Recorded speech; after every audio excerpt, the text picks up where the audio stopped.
ఉదయం నిద్ర లేవగానే ఒక్కోసారి ఒక రకమైన బరువుగా ఉంటుంది. రాత్రంతా పడుకున్నా కూడా ఆ తాజాదనం ఉండదు. ఇంకా శరీరం నిద్రలోనే ఉన్నట్టు, ఏదో లాగుతున్నట్టు అలాంటి ఫీలింగ్. రోజు మొదలవకముందే అలసిపోయినట్టుగా. చాలామందికి ఇది అనుభవమే అనుకుంటా. అవును, ఆ ఫీలింగ్ తెలుసు. అది కేవలం శారీరక అలసట మాత్రమేనా, లేకపోతే మనకు తెలియకుండా లోపల ఇంకా ఏదైనా జరుగుతోందా అనే ఒక చిన్న సందేహం మొదలవుతోంది. ఆ బరువు శరీరంలో కన్నా మనసులోనే ఎక్కువ ఉన్నట్టనిపిస్తోంది. అదే అదే ఇక అక్కడ్నుంచి రోజు మొదలవుతోంది. ఇంకా పూర్తిగా మేల్కోక ముందే ఫోన్ చేతిలో బోస్తుంది.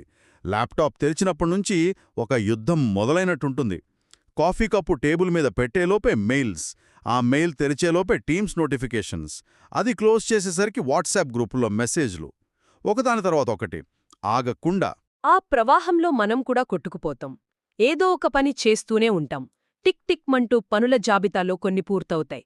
కాని సాయంత్రం ఇంటికి వెళ్లేసరికి ఒకసారి వెనక్కి తిరిగి చూసుకుంటే ఈరోజు నేనసలేం చేశాను అని ప్రశ్నించుకుంటే లోపల ఒక రకమైన శూన్యం. ఏదో చేశాం కాని ఏమీ చేయలేదన్న అసంతృప్తి. ఎగ్జాక్ట్లీ.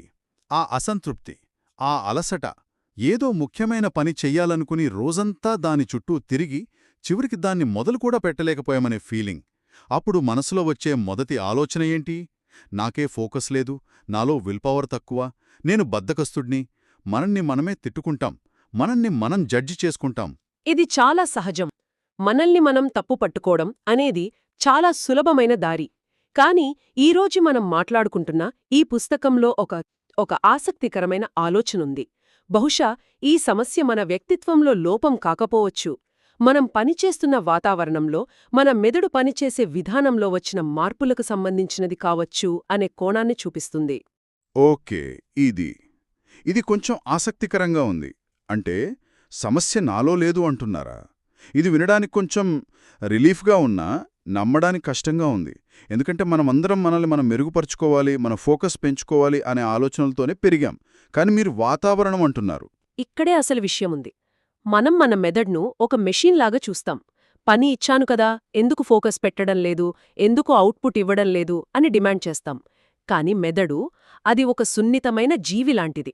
దానికి సురక్షితంగా, ప్రశాంతంగా అనిపించినప్పుడు మాత్రమే అది మనకు పూర్తిగా సహకరిస్తుంది. నిజమే. ఒకసారి ఆలోచిస్తే మనం దానికి ఎలాంటి వాతావరణం ఇస్తున్నాం?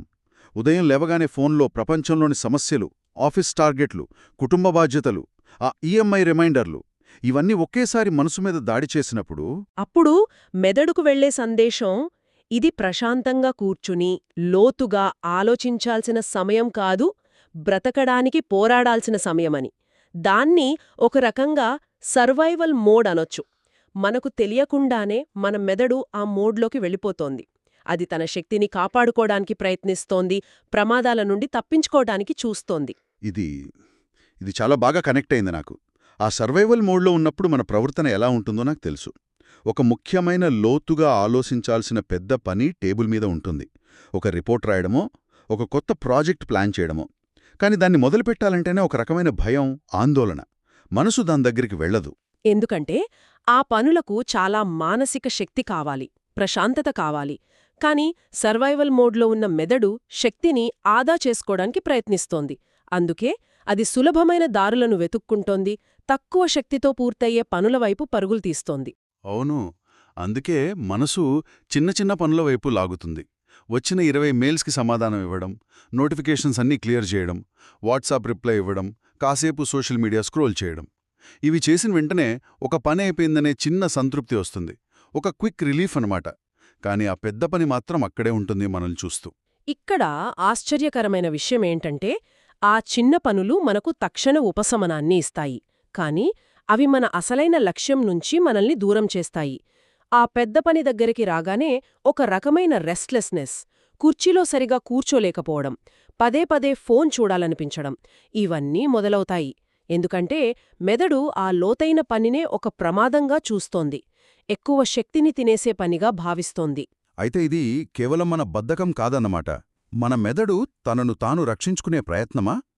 కానీ మరి ఈ చిన్న చిన్న పనులకు, స్క్రోలింగ్కు ఎందుకు అంతలా ఆకర్షితులవుతాం? దీని వెనుక ఇంకేమైనా కారణముందా? ఒక చిన్న వీడియో చూసినా మన మెదడులో డోపమీన్ అనే రసాయనం చిన్న మోతాదులో విడుదలవుతుంది. అది మనకు ఒక చిన్న ఆనందాన్ని, సంతృప్తిని ఇస్తుంది. దీనికి అలవాటు పడిన మెదడుకు నెమ్మదిగా, నిశ్శబ్దంగా ఒకే పని మీద గంటల తరబడి కూర్చోవడం బోరింగ్గా అనిపిస్తుంది. ఎందుకంటే అక్కడ తక్షణ రివార్డ్ ఉండదు కదా. అంటే మనకు తెలియకుండానే మన మెదడుకు మనం ఒక రకమైన శిక్షణ ఇస్తున్నామన్నమాట. వేగవంతమైన, తక్షణ ఫలితాలనిచ్చే పనులకు అలవాటు చేస్తున్నాం. ఇది మన లోపం కాదు, మనం దానికిచ్చిన ట్రైనింగ్ అంటారు. ఇది వింటుంటే కొంచెం రిలీఫ్గా ఉంది నిజంగా. ఇక్కడ ఇంకో ముఖ్యమైన విషయం ఉంది, అది మనం గమనించం. మనం ఒక పని నుంచి ఇంకో పనికి మారినప్పుడు, ఉదాహరణకు ఒక ముఖ్యమైన రిపోర్ట్ రాస్తూ మధ్యలో ఒక మెయిల్ చెక్ చేసినప్పుడు, మనం పూర్తిగా ఆ మెయిల్లోకి వెళ్ళిపోయామనుకుంటాం. కానీ మన ఏకాగ్రతలో కొంత భాగం ఇంకా ఆ పాత పని దగ్గరే ఉండిపోతుంది. దీన్నే అటెన్షనల్ రెసిడ్యూ అంటారు. అంటే మనం ఏ పనిలోనూ 100% ఉండలేమన్నమాట. ఇలా రోజులో వందల సార్లు పనుల మధ్య మారడం వల్ల మన మానసిక శక్తి మనకు తెలియకుండానే ఆవిరైపోతుంది. ఇది నిజం. ఒక పని చేస్తూ మధ్యలో ఫోన్ చూసి మళ్లీ పనిలోకి వస్తే నేను ఎక్కడాపాను అని గుర్తు చేసుకోవడానికే కొన్ని నిమిషాలు పడుతోంది. ఆ ఫ్లో మొత్తం పోతుంది. అంటే రోజంతా మనం ఇలా చిన్న చిన్న ముక్కలుగా మన ఏకాగ్రతను కోల్పోతున్నాం. అందుకే సాయంత్రానికి శక్తి అంతా అయిపోయినట్టనిపిస్తోందేమో. ఆఫీస్ వాతావరణంలో జరిగిన ఒక పరిశీలనలో ఒక ఉద్యోగికి సగటున ప్రతి 3 నిమిషాలకొక అంతరాయం కలుగుతోందని గమనించారు. ఆ అంతరాయం తర్వాత తిరిగి అదే పని మీద పూర్తి దృష్టి పెట్టడానికి వారికి దాదాపు 23 నిమిషాలు పట్టిందట. ఒక్కసారి ఆలోచించండి, మన రోజులో ఇలాంటి అంతరాయాలు ఎన్ని? బాబోయ్, 23 నిమిషాల అంటే మనం ఎప్పుడూ లోతైన ఏకాగ్రత స్థితికి, డీప్ ఫోకస్కి చేరుకోలేకపోతున్నాం అన్నమాట. పైపైన పనులు చేసుకుంటూ వెళ్తున్నాం. సరే, ఇదంతా టెక్నాలజీ, పని వాతావరణం వల్ల జరుగుతోంది అనుకుందాం. కానీ ఎక్కడో ఒక చోట మన వ్యక్తిగత బాధ్యత, మన విల్ పవర్ పాత్ర కూడా ఉంటుంది కదా. దీన్నంతా ఒక సాకుగా చూపిస్తూ మనం తప్పించుకోలేం కదా. మంచి ప్రశ్న. ఇక్కడ ఎవరూ మన బాధ్యత లేదు అనడం లేదు. కాని విల్ పవర్ అనేది అపరిమితమైన శక్తి కాదు.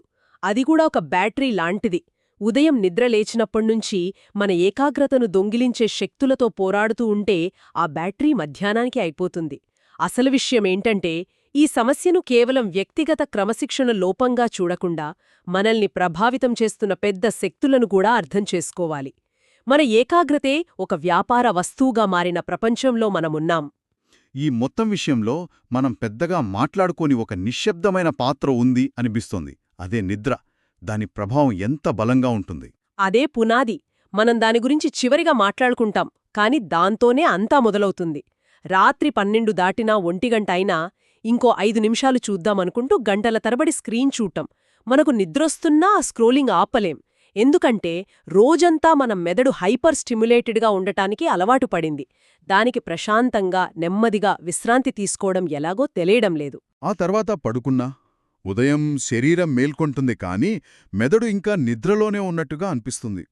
ఆ ముద్దుబారిన, సరిగ్గా రీఛార్జ్ అవ్వని మెదడును ఆఫీస్కు తీసుకెళ్ళి ఇప్పుడు ఫోకస్ ఇవ్వు, క్రియేటివ్గా ఆలోచించు, సమస్యలను పరిష్కరించు అని అడగడం ఎంతవరకు సరైనది? అది ఇవ్వలేనప్పుడు మళ్ళీ మనల్నే మనమే నిందించుకోవడం.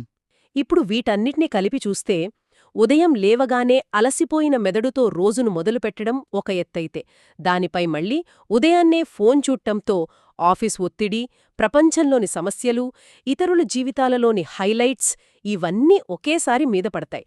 దాంతో రోజు మొదట్లోనే మెదడు సర్వైవల్ మోడ్లోకి వెళ్ళిపోతుంది. ఇక అక్కడ్నుంచి రోజంతా ఫోకస్ తిరిగి తీసుకురావడం ఒక యుద్ధంలా మారిపోతుంది. సో ఇప్పటివరకు జరిగిన చర్చను చూస్తే సమస్య మన బద్ధకంలోనో, మన క్రమశిక్షణ లేకపోవడంలోనో లేదనిపిస్తోంది. బహుశా మనం మనల్ని నిందించడం ఆపి, మనం ఉంటున్న వాతావరణం, మన అలవాట్లు మన మెదడును ఎలా మారుస్తున్నాయో గమనించాలేమో.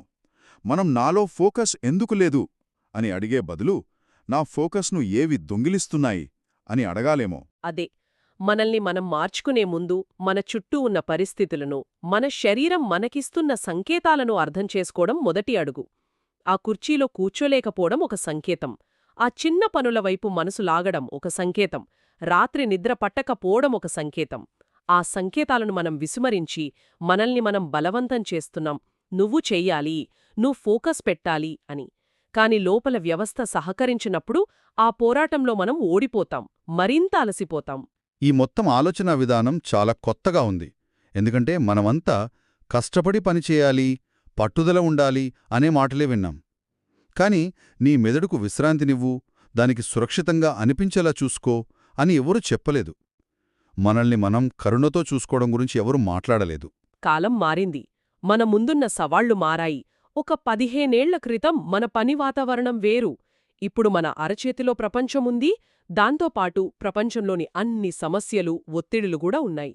మన మెదడు ఇంత సమాచారాన్ని, ఇంత స్టిమ్యులేషన్ని ప్రాసెస్ చేయడానికి ఇంకా పూర్తిగా సిద్ధపడలేదేమో. అంటే వెంటనే ఒక పరిష్కారం కనుక్కోవాల్సిన అవసరం లేదు. ముందు ఏం జరుగుతోందో గమనించాలి. ఎందుకు అలసటగా ఉంది? ఎందుకు ఒక పనిమీద కూర్చోలేకపోతున్నాను? నా మనసు ఎటువైపు పరుగెడుతోంది? ఈ ప్రశ్నలు వేసుకోవడం మొదలుపెట్టాలి.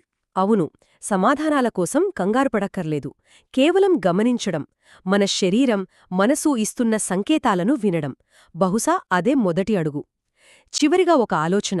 ఈ చిన్న చిన్న అలవాట్లు, ఈ నిరంతర హడావిడి మనకు తెలియకుండానే మనలో ఇంకేదో నెమ్మదిగా మారుస్తున్నాయేమో. ఈ రోజు చివర్లో ఒక రకమైన అలసటొస్తుంది కదా. హ్మ్. అది శారీరకంగా వచ్చేది కాదు. అంటే రోజంతా పరుగెత్తినట్టు, ఏదో బరువులు మోసినట్టు అస్సలుండదు. కాదు. ఇది వేరే రకం. మెదడు లోపలంతా ఖాళీ అయిపోయినట్టు. ఒక శూన్యంలాగా. అవును, సరిగ్గా అదే పదం.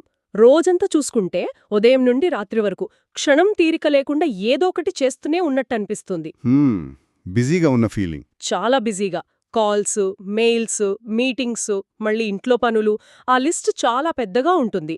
కానీ రోజు చివర్లో కూచొని ఈరోజు నేనేం సాధించాను అని చూసుకుంటే ఏమీ కనిపించదు. ఆ ఫీలింగ్ చాలా మందికి తెలుసు. అవునా? యా. ఇంత బిజీగా ఉన్నాను, కాని అవుట్పుట్ ఎందుకిలా ఉంది?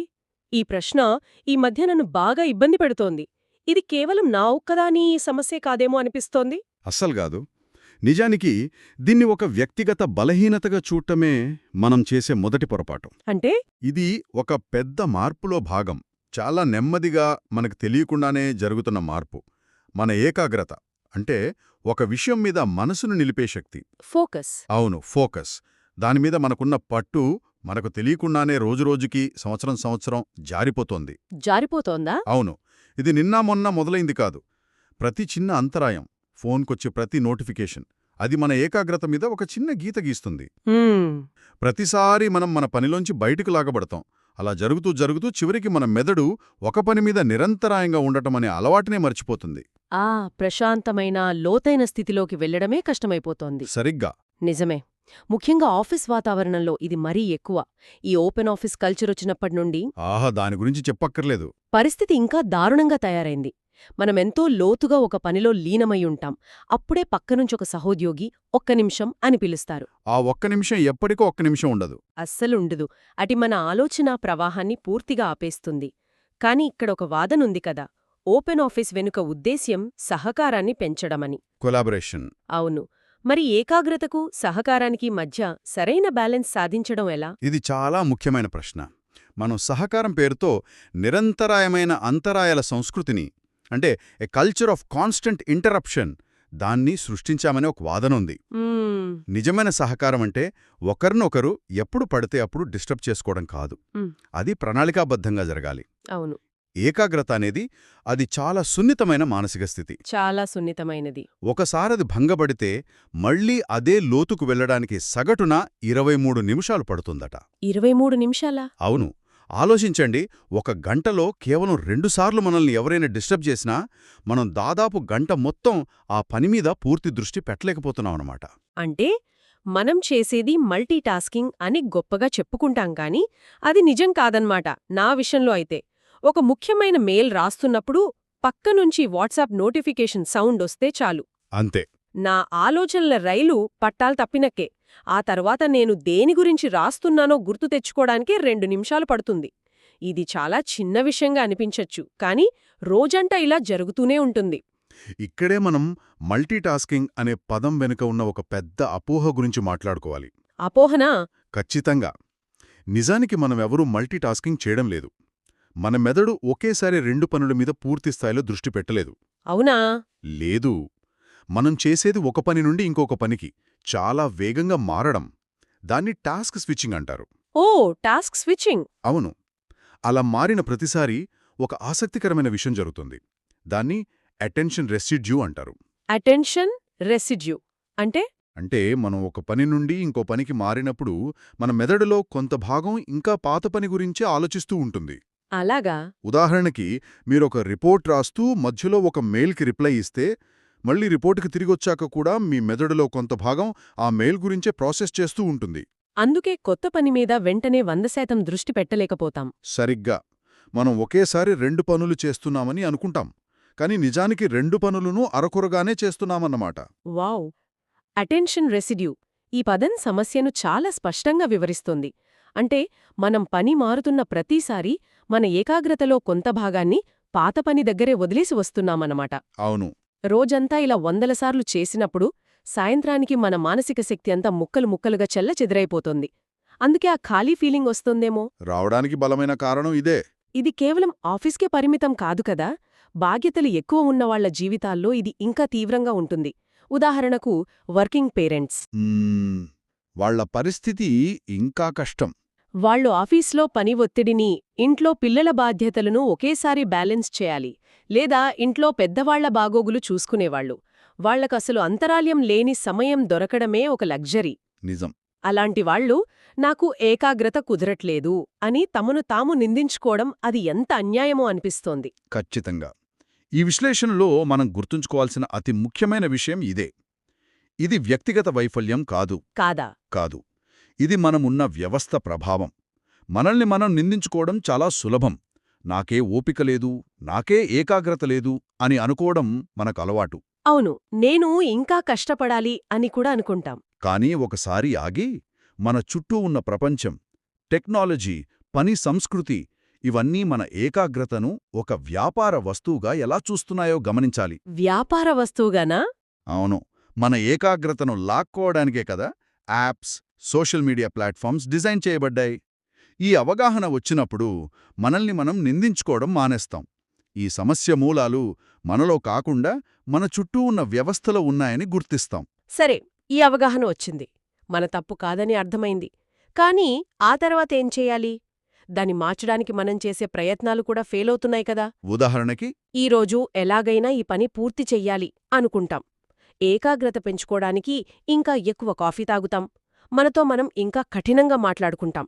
ఛ దేనిమీద దృష్టి పెట్టలేకపోతున్నాను, దీనిమీద దృష్టి పెట్టు అని బలవంతం చేసుకుంటాం. అవును. ఒక రకంగా చెప్పాలంటే మన మెదడును ఒక గుర్రంలా భావించి దాన్ని కొరడాతో కొట్టి పరిగెత్తించాలని చూస్తాం. కాని అది ఇంకా బెదిరిపోయి ఇంకా మొండికేస్తుంది. ఇవన్నీ చేసినా చివరికి ఫలితం మాత్రం శూన్యం. ఇంకా ఎక్కువ అలసిపోతాం, ఇంకా ఎక్కువ నిరాశకు లోనవుతాం. ఎందుకిలా జరుగుతోంది? ఎందుకంటే ఇక్కడే ఒక సూక్ష్మమైన జీవశాస్త్ర నిజం దాగి ఉంది. ఏకాగ్రత అనేది అది బలవంతంగా లాక్కొచ్చేది కాదు, అది ఒక మానసిక స్థితి. మానసిక స్థితా? అవును. ఒక ప్రశాంతమైన నీటిమడుగులాంటిది. నీళ్లు నిశ్చలంగా ఉన్నప్పుడు అడుగునున్నది కూడా స్పష్టంగా కనిపిస్తుంది. మన మనసు కూడా అంతే. ఓకే. మన శరీరం ప్రశాంతంగా ఉన్నప్పుడు, మన మెదడు సురక్షితంగా ఏ ఆందోళన లేకుండా ఉన్నప్పుడు ఏకాగ్రత దానంతట అదే వస్తుంది. కాని మనం చేసే ప్రయత్నాలు, ఎక్కువ కాఫీ, ఎక్కువ ఒత్తిడి, అవును, కఠినమైన మాటలు, ఇవన్నీ మన నాడీ వ్యవస్థను ప్రేరేపించి కార్టిసాల్ వంటి ఒత్తిడి హార్మోన్లను విడుదల చేస్తాయి. ఇది మనల్ని ఫైట్ ఆర్ ఫ్లైట్ మోడ్లోకి నెడుతుంది. ఆ స్థితిలో మన మెదడులోని ప్రీఫ్రంటల్ కార్టెక్స్, అంటే లోతైన ఆలోచన, ప్రణాళిక, సృజనాత్మకతకు బాధ్యత వహించే భాగం పనిచేయడం తగ్గిపోతుంది. ఎందుకు?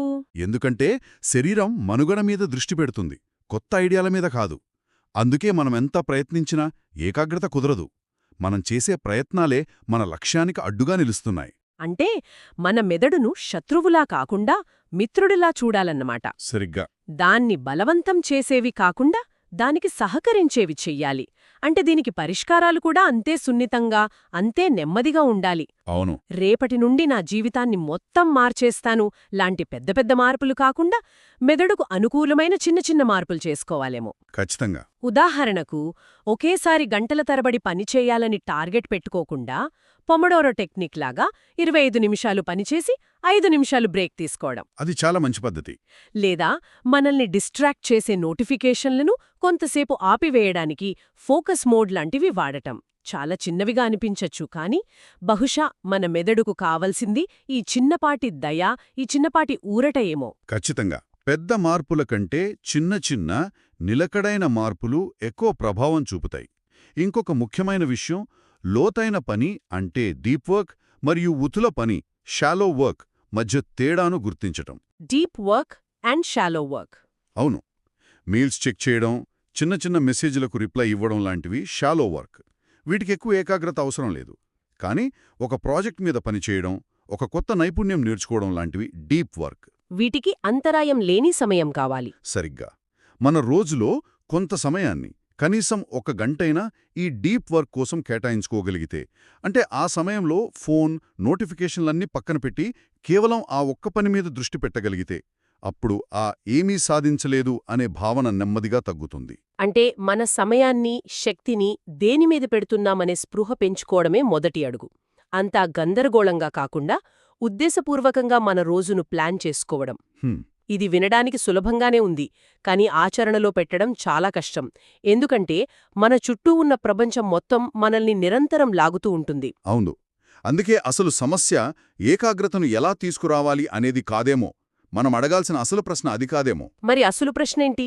బహుశా అసలు ప్రశ్న, మన ఏకాగ్రతను కాపాడుకోవడానికి మన జీవితంలో ఎలాంటి సరిహద్దులు గీసుకోవాలి? మన మెదడుకు ప్రశాంతంగా, లోతుగా ఆలోచించే అవకాశాన్ని మనం ఎలా సృష్టించాలి? మన రోజువారీ జీవితంలో మనకు తెలియకుండానే మన అమూల్యమైన ఏకాగ్రత అనే శక్తి చుక్కచుక్కగా ఎక్కడ జారిపోతోంది? ఆ లీకులను ఎలా ఆపాలి అన్న దాని గురించి ఆలోచించాలేం. మనందరికీ జరుగుతుంది కదా ఇది. ఏదో ఒక ముఖ్యమైన పని మీద కూర్చుంటాం, అవును, అంతా సిద్ధం చేసుకుంటాం. కానీ మనస్సు మాత్రం ఎక్కడో ఉంటుంది.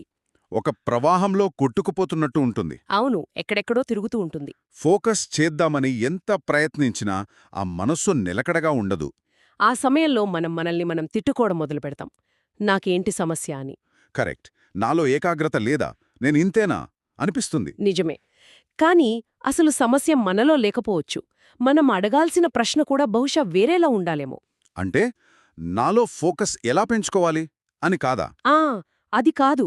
బదులుగా నాకు తెలియకుండానే నా మెదడు మీద నేనెంత భారం వేస్తున్నాను అని అడగాలి. ఓ, ఆ చిన్న మార్పు ఆలోచించే విధానాన్నే మార్చేస్తుంది. అంటే సమస్య నా బలహీనత కాదు, నాపై పడుతున్న భారం. అవును. ఇది వినడానికి కొంచెం రిలీఫ్గా ఉంది. సరే, దీన్ని కొంచెం విడమర్చి చూద్దాం. మనం మన మెదడును అనవసరంగా ఇబ్బంది పెడుతున్నాం అన్నారు. అవును, దానిపై భారం మోపుతున్నాం. అంటే పరిష్కారం కొత్తగా ఏదో జోడించడం కాదు, కాదు, అస్సల్గాదు. అనవసరమైన వాటిని తీసివేయడం అన్నమాట. ఖచ్చితంగా. ఇది ఇంకా గట్టిగా ప్రయత్నించు అని మనల్ని మనం హింసించుకోవడం లాంటిది కాదు. ఇది మన చుట్టూ ఉన్న వాతావరణాన్ని, మన అలవాట్లను మార్చుకోవడం. మన మెదడు సహజంగా పనిచేయడానికి అవకాశం ఇవ్వడం. అవును, దానికి ఏకాగ్రతతో పనిచేసే శక్తి ఉంది. మనం సరైన వాతావరణం ఇవ్వట్లేదు అంతే. సమస్య మనలో లేదు, మన చుట్టూ ఉన్న ఆ ఓవర్లోడ్లో ఉంది. ఈ ఓవర్లోడ్ తగ్గించడానికి ఈ సమాచారంలో ఒక ఆలోచన పదే పదే వస్తోంది. కేవలం 25 నిమిషాలు ఫోన్ సైలెంట్లో పెట్టడం, అనవసరమైన ట్యాబ్స్ క్లోజ్ చేయడం, ఒకే ఒక్క పని మీద దృష్టి పెట్టడం. ఇది వినడానికి చాలాసార్లు విన్న టెక్నిక్ లానే ఉంది కదా. నిజమే. కానీ దీన్ని సేఫ్ కంటైనర్ అంటున్నారు, ఒక సురక్షితమైన ప్రదేశమని. అదే నాకు కొంచెం అతిశయోక్తిగా అనిపిస్తోంది.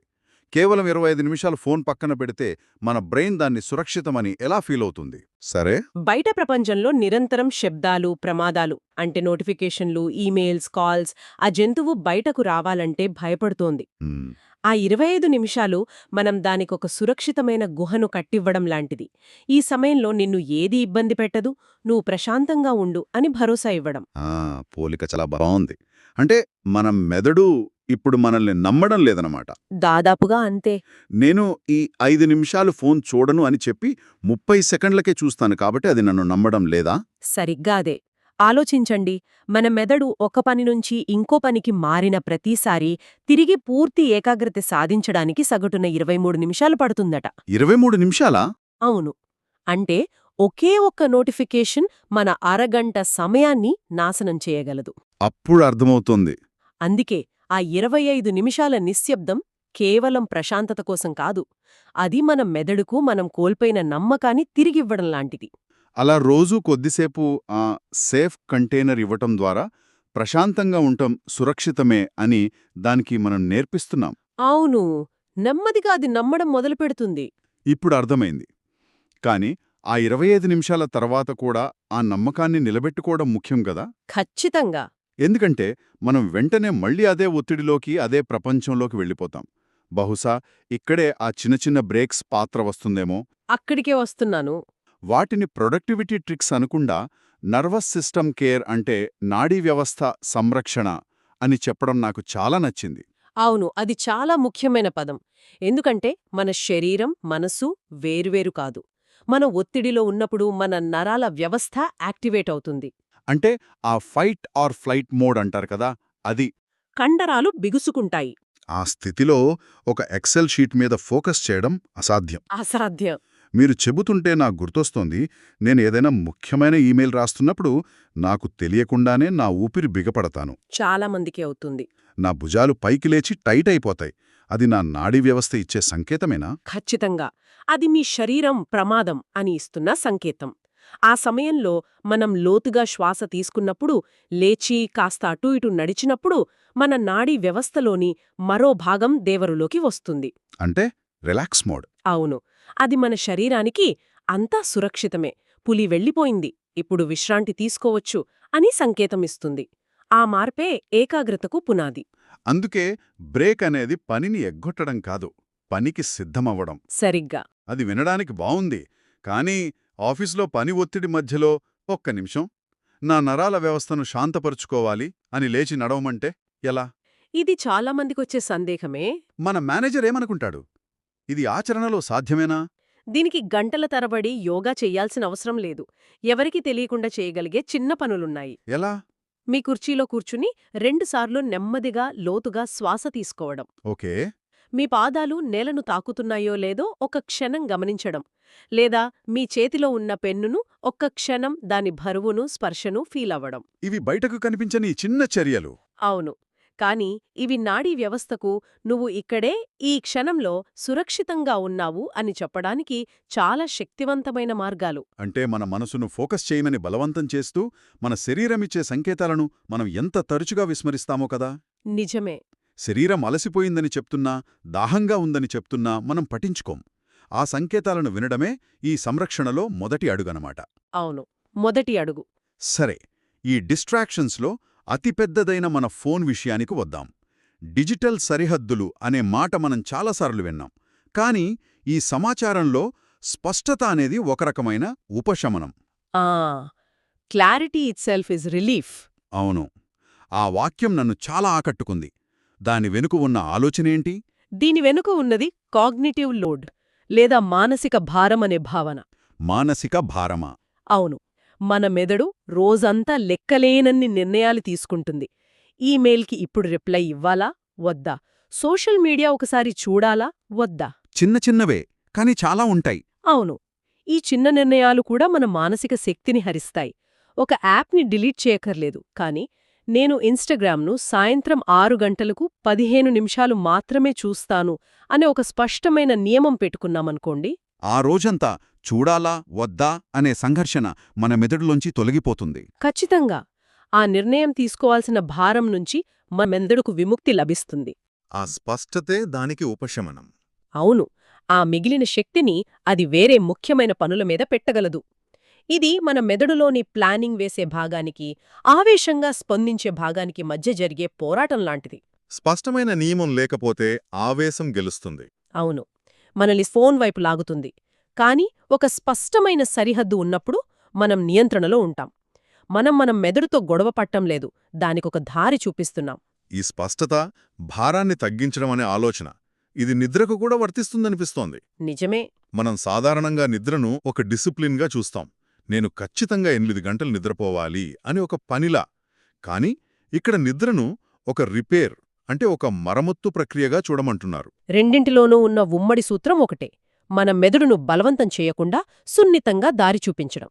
నేను నిద్రపోవాలి అని ఒత్తిడి పెట్టుకుంటే అది మన నాడీ వ్యవస్థను మరింత ఆందోళనకు గురిచేస్తుంది. నిద్ర రాదు. నిజమే. బదులుగా నిగ్గా అనేది నా శరీరాన్ని మెదడును రిపేర్ చేసుకునే సమయమని మనం భావించినప్పుడు దానికి సహకరిస్తాం. ఎలా సహకరిస్తాం? సాయంత్రం నుంచే నెమ్మదిగా పనులను తగ్గించడం, స్క్రీన్స్ వాడకం తగ్గించడం, తేలికపాటి భోజనం చేయడం రాత్రిపూట ఒక చిన్న నడకకు వెళ్లడం. ఇవన్నీ మన శరీరానికి మెదడుకు మనమిచ్చే సంకేతాలు. రిపేర్ సమయం దగ్గరపడింది, ఇక నెమ్మదించు అని. మనం బలవంతంగా స్విచ్ ఆఫ్ చేయడం లేదు. లేదు, సహజంగా షట్డౌన్ అవ్వడానికి వాతావరణాన్ని సృష్టిస్తున్నాం. డిజిటల్ సరిహద్దులైనా, నిద్రకు సిద్ధమవ్వడమైనా రెండింటిలోనూ మనం మన మెదడుకు శత్రువులా కాకుండా స్నేహితుల్లా సహాయం చేస్తున్నాం. కాబట్టి ఇదంతా మనకేం చెప్తోంది? మనం చర్చ మొదలుపెట్టిన దగ్గరికి తిరిగి వస్తే అసలు విషయం మనం బలహీనులం లేదా సోమరులం అని కాదు. కాదు, మనం కేవలం ఓవర్లోడ్ అయ్యాం. మన మెదడు మీద మోయలేని భారాన్ని మోపుతున్నాం. నిజం. అంటే పరిష్కారం మనల్ని మనం తిట్టుకోవడంలో లేదు, మనపై మనం కొంచెం శ్రద్ధ చూపడంలో, మనపై ఉన్న ఒత్తిడిని తగ్గించుకోవడంలో. అవును. మరియు మన కోసం మనం చిన్న చిన్న ప్రశాంతమైన క్షణాలను, ఆ సేఫ్ కంటైనర్స్ను సృష్టించుకోవటంలో ఉంది. అవును. అంతిమంగా ఈ చర్చి మనల్ని ఒక ఆలోచన దగ్గర వదిలివెళ్తుంది. ఏమిటది? మనం పనిలో ఏకాగ్రత కోసం 25 నిమిషాల సేఫ్ కంటైనర్ సృష్టించడం గురించి మాట్లాడుకున్నాం. అంటే ఒక సహజమైన ప్రక్రియ జరగడానికి అనవసరమైన ఆటంకాలను తొలగించాం. హ్మ్, ఇదే సూత్రాన్ని మన జీవితంలోని ఇతర రంగాలకు కూడా వర్తింపజేస్తే ఎలా ఉంటుంది? ఉదాహరణకు ఫోన్లన్నీ పక్కన పెట్టి మన ప్రియమైన వారితో, మన కుటుంబ సభ్యులతో పూర్తిగా వాళ్లతోనే ఉంటూ మాట్లాడటానికి ఒక సేఫ్ కంటైనర్ సృష్టించుకోవచ్చా? అంటే ఆ సమయంలో మన దృష్టిని లాగేసే ఏ ఆటంకాన్ని అనుమతించకుండా. అవును. కేవలం ఆ సంబంధాన్ని బలోపేతం చేసుకోవటం మీద దృష్టి పెట్టొచ్చు. లేదా ఎలాంటి టీవీ, ఫోన్ డిస్ట్రాక్షన్ లేకుండా కేవలం మనం తినే ఆహారాన్ని ఆస్వాదిస్తూ భోజనం చేయడానికి ఒక ప్రశాంతమైన సమయాన్ని కేటాయించుకోవచ్చా? ఒక సహజమైన ప్రక్రియ. అది ఏకాగ్రత కావచ్చు, ప్రేమ కావచ్చు, లేదా ఆస్వాదన కావచ్చు. అది సజావుగా జరగడానికి అనవసరమైన ఆటంకాలను తొలగించే ఈ సూత్రాన్ని మనం ఇంకా ఎక్కడెక్కడ ఉపయోగించవచ్చు? ఆ ప్రశ్నతోనే మనం ఈరోజు విశ్లేషణను ముగించవచ్చు. ఇలాంటి ఆలోచనలు, ఇలాంటి ప్రశ్నలు మనం ఇక్కడే ఆపేయాల్సిన అవసరం లేదు. వెల్నెస్ గీక్స్లో ఇలాంటివి ఇంకా మెల్లగా ఎక్స్ప్లోర్ చేస్తూనే ఉంటాం. ఇది మీకు కనెక్ట్ అయింది అనిపిస్తే ఛానల్ని సబ్స్క్రైబ్ చేసి ఇతర ఎపిసోడ్స్ కూడా ఒకసారి చూడండి.